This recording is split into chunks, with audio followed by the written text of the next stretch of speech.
Gaza युद्ध की वजह से मिडिल ईस्ट में जो आग भड़की थी, अब वो एक ज्वालामुखी की तरह धधक रही है और पूरा मिडिल ईस्ट इस ज्वालामुखी में झुलस सकता है।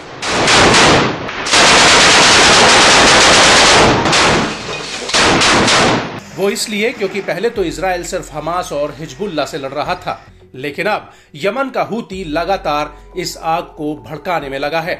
हूती पिछले 1 साल से लगातार लाल सागर और इजराइल के भीतर मिसाइल और ड्रोन हमले कर रहा है।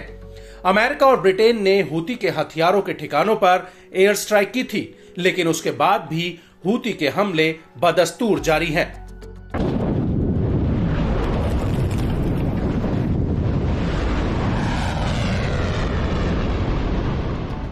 और अब इसी कड़ी में हूती ने एक बार फिर से तेल अवीव पर एक बहुत बड़ा हमला किया है। हूती ने तेल अवीव पर एक हाइपरसोनिक बैलिस्टिक मिसाइल दागी है। हूती के प्रवक्ता ब्रिगेडियर जनरल याया सारी ने खुद इस हमले की जानकारी दी है।